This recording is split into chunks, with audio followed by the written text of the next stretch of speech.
You know, in team sports, we talk a lot about the system, about the strength of the whole unit. But every once in a while, one single player comes back to the court and just completely rewrites the script of a game. Today, we're going to break down exactly how that happened. It's really the million-dollar question in sports, isn't it? Is all the hype around a star player just that, hype? Or is it a real, tangible force that can single-handedly change a team's destiny? Well, on Sunday night, the answer was loud and clear. This wasn't just another game on the schedule, it was a powerful statement on what a true star brings to the floor. So let's get into it. So our story really kicks off with the return of Napheesa Collier. See, before an ankle injury put her on the sidelines, she was pretty much the frontrunner for the league's MVP award. The big question on everyone's mind was, could she possibly come back and be that same dominant player? Well, she didn't just answer the question, she put a massive exclamation point on it. 32 points.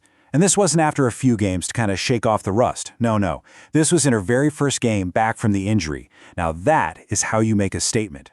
And this was no empty scoring binge either. She was all over the stat sheet, nearly a double-double with 9 rebounds. And just look at that efficiency, shooting almost 58% from the field. She wasn't just back, she was playing at an MVP level from the opening tip. But here's the thing, this game's story isn't just about one player's incredible return. It's also a story about the team on the other side of the court, the Indiana Fever, who are dealing with a very different reality. And this right here, this is the heart of the conflict.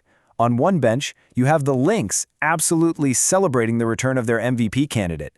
And on the other, the Fever are still waiting for their star, Rookie of the Year Caitlin Clark, who is sitting out her 15th straight game. It was a perfect storm of contrasting fortunes. And for Indiana, Clark being out was just the tip of the iceberg.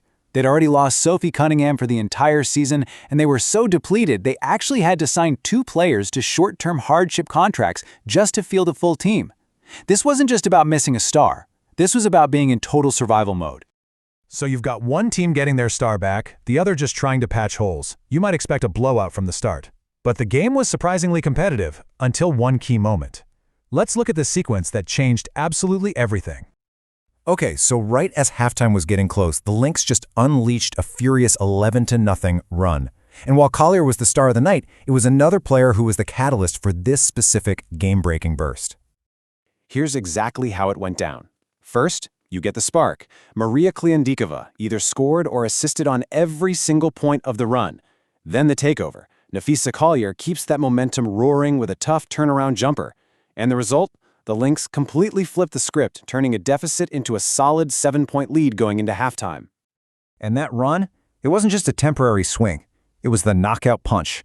From that moment forward, Indiana never got closer than 9 points. The game was pretty much decided right then and there.